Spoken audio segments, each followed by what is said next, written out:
Pronounce S-D-R-A-M. SRAM. SRAM. You have to add the Whatever. All right, synchronized DRAM. Synchronized DRAM has been around for 25 some odd years. These are very dense chips. They're very large chips too, which is why they typically come in surface mount packages. If you've purchased a laptop, one of the things that you will specify is how much RAM memory you want. The RAM memory is synchronized DRAM. It's not asynchronous DRAM, it's not static RAM, it's synchronized DRAM, or one of the variants like the dual density RAM and so forth. As the name implies, synchronous, that says that this particular memory chip does require a clock signal. None of the memory chips we've talked about so far have required clock signals. This is a 512 megabit device, and it's organized as follows, depending on which part you get.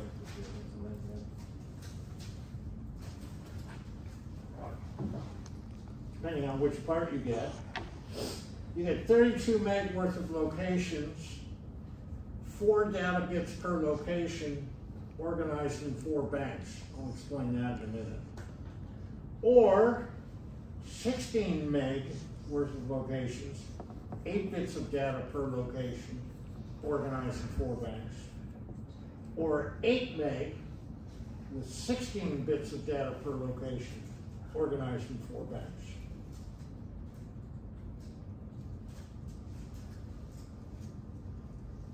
Ooh, a table of contents. This is going to be a biggie.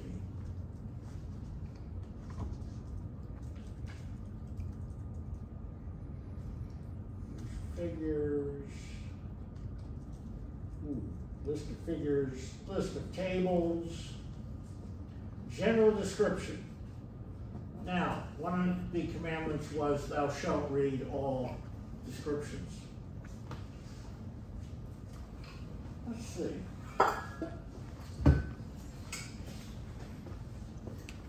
High-speed CMOS dynamic random access memory containing 512 megabits. Internally configured as quad bank DRAM with a synchronous interface. All signals are registered on the positive edge of the clock signal. And then it talks about the organization. Read and write accesses to the static RAM are burst oriented. I'm going to defer that. We'll get to that.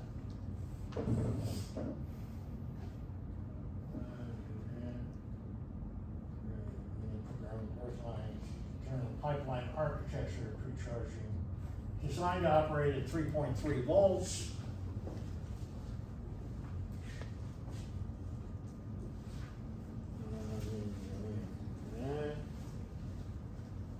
Okay, so here's the block diagram. This happens to be the 128 meg by 4.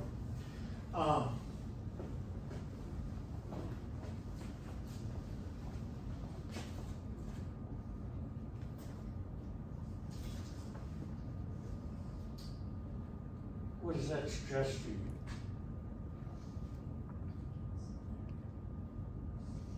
Anything? program. What? A program? I can't. A software driver. Yeah. Command D code. I'm going to have commands that are used to do things with this device, which suggests there's some sort of program involved. I mean, those were referred to as software drivers, small software programs that control hardware. So let's see, what do we got? We have a clock enable and a clock. And so the commands are going to be comprised of a chip select, a write enable, column address strobe, and row address strobe. And as you can see, all active level. In this control logic block, there's also a mode register. I will get to that shortly.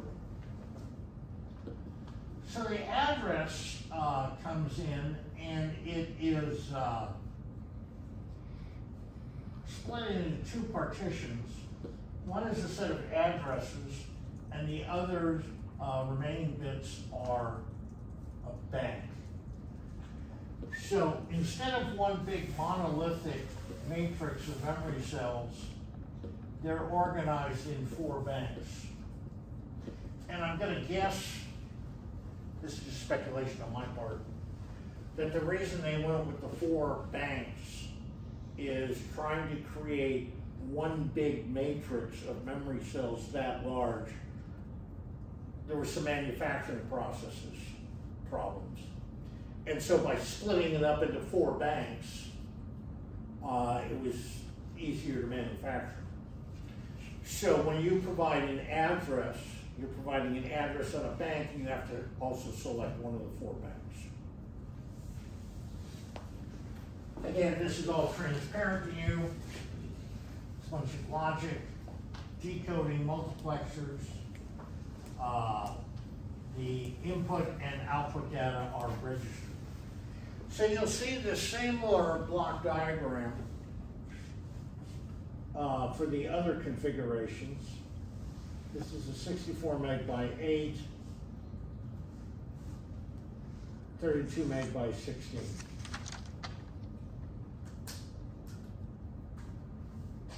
Here's the pinout. This is for a thin, small outline package. This is a 54-pin package. Notice pin 1, pin 14, pin 27, VDD. They use VDD in lieu of VCC on a lot of CMOS devices. Pin 54, pin 41, pin 28, VSS. And remember, you have multiple VSSs, multiple VDDs, they all get connected up. This shows the role of this pin for the 3 different configurations, 4-bit, 8-bit, or 16-bit device. Where you see a dash, that means that the function for the 16-bit version also applies to the 8-bit version and the 4-bit version. So pin 1 is VDD for all 3 versions. It was just to prevent cluttering the thing up needlessly. Data lines are DQs on this particular device. You see there's a bunch of no connects.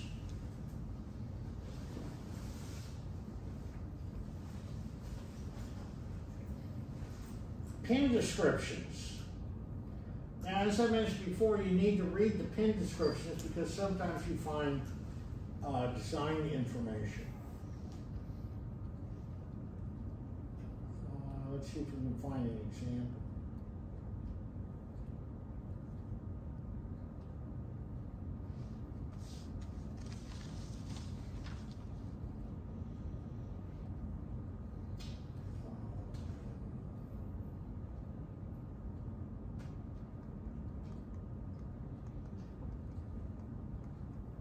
I don't see any in this particular one.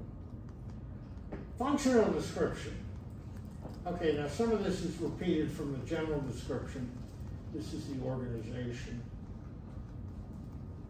Read and write burst accesses. I'll discuss those shortly. Ooh, look at this statement right here.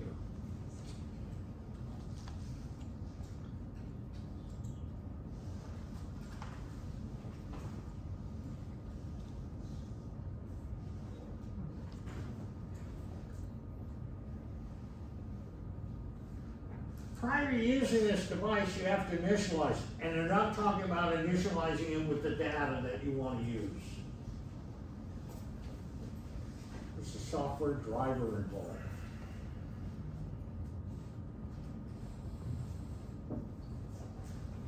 Initialization. Synchronized DRAMs must be powered up and initialized in a predefined manner. Again, your software engineer doesn't know squat about hardware design, which means you're going to have to sit down with him or her and go through, and this is the stuff that you need to do before you can start using this RAM memory. So these are the types of things that are typically done in the boot up phase. If I turn on a Mac computer, you get this little apple that shows up. And after about 20 seconds, the system boots up and you see the desktop. If it's something like a Microsoft computer like this one, that might be 2 minutes. I'm not a Microsoft fan. Okay. Now,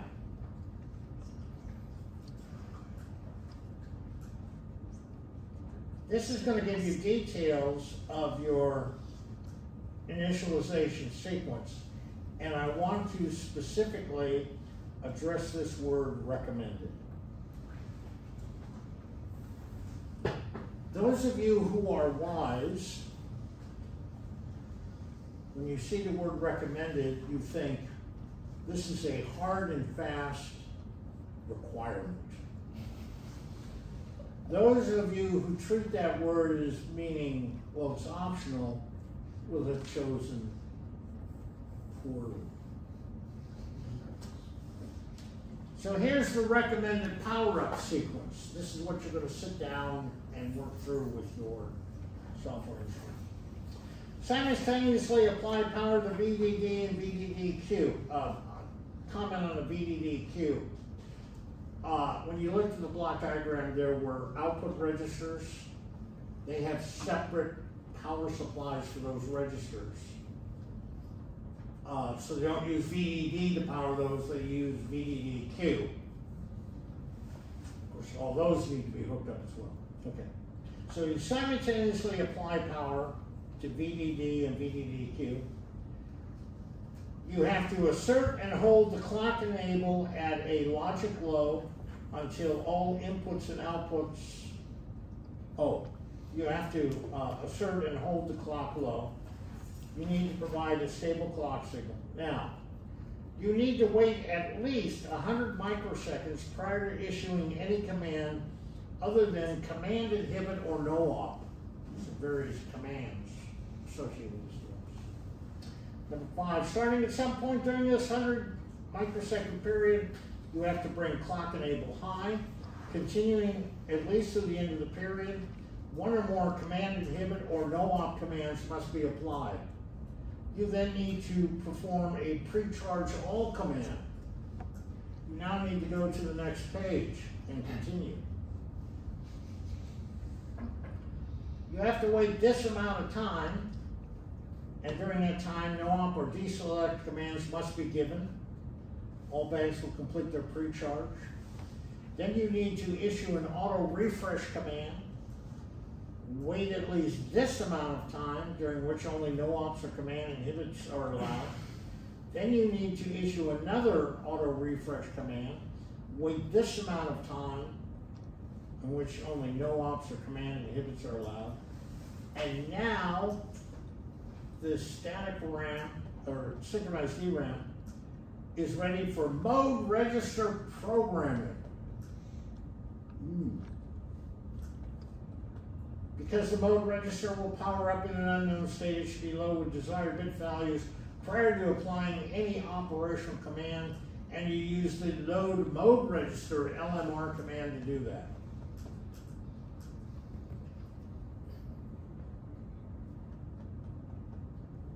Then you have to wait at least that amount of time, during which only no op or deselect commands are allowed, and after that time has elapsed, you can start using the chip.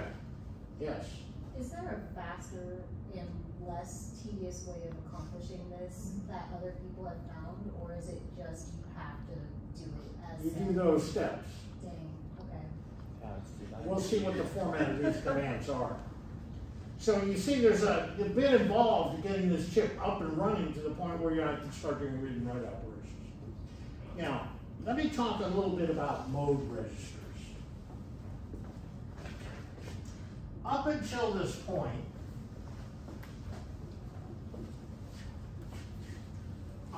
we talked about n-bit registers.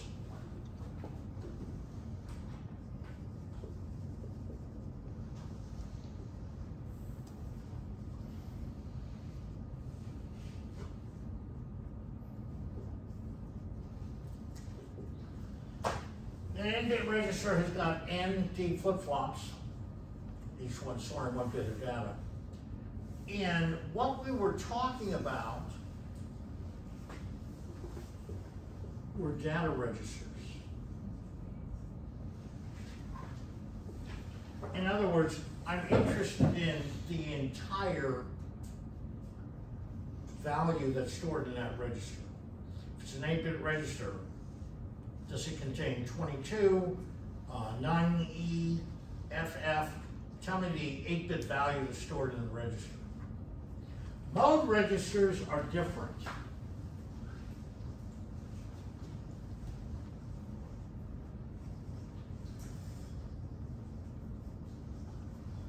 In a mode register, we care about the status of individual bits. So I'm not focusing in on, if I have an 8-bit mode register, what's the 8-bit value in there? What I'm interested in is bit 3 a logic 0 or a logic 1? Now let me give you an example of, this is a simple example, but it'll illustrate the concept of where a mode register would come into play. You recall that when we introduced LUTs, the circuit was a decoder. There were 4 outputs.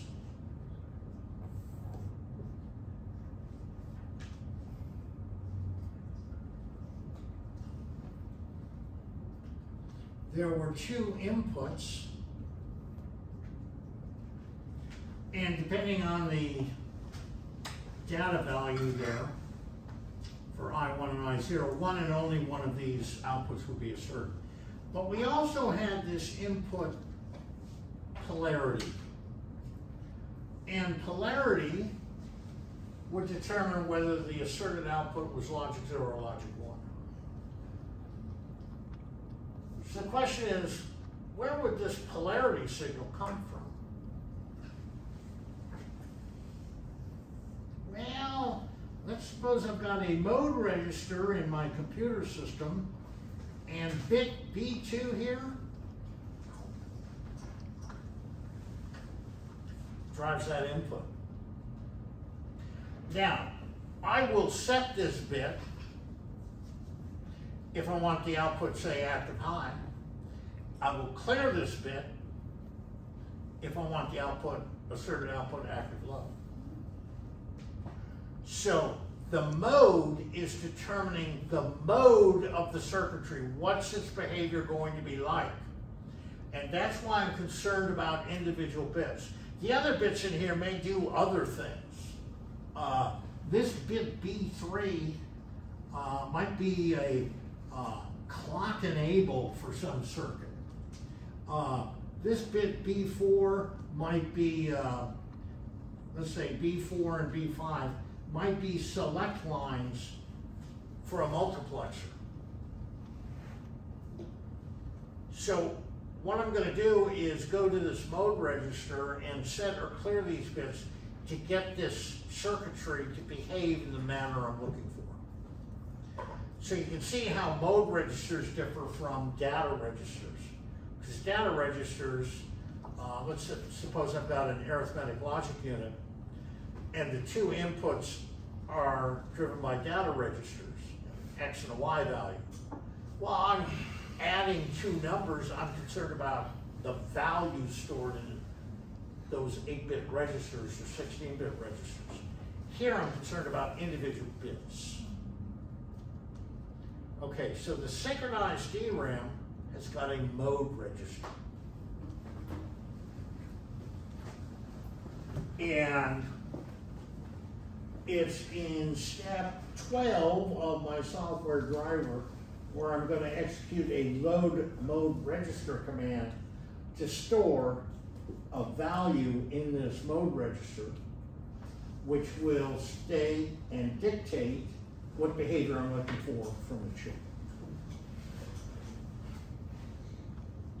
So the mode register is used to define the specific mode of operation of the synchronized DRAM.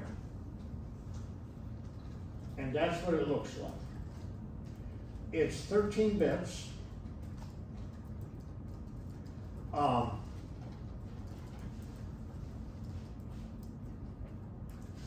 The three least significant bits are burst length. Bit 3 is burst type. All right, let me explain burst accesses.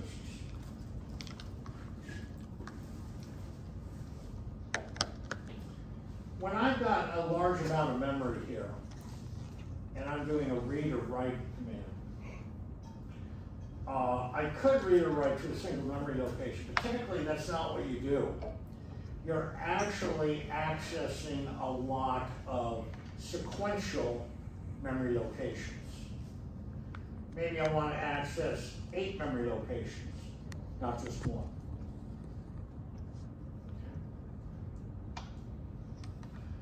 It turns out that I could do, let's suppose I want to access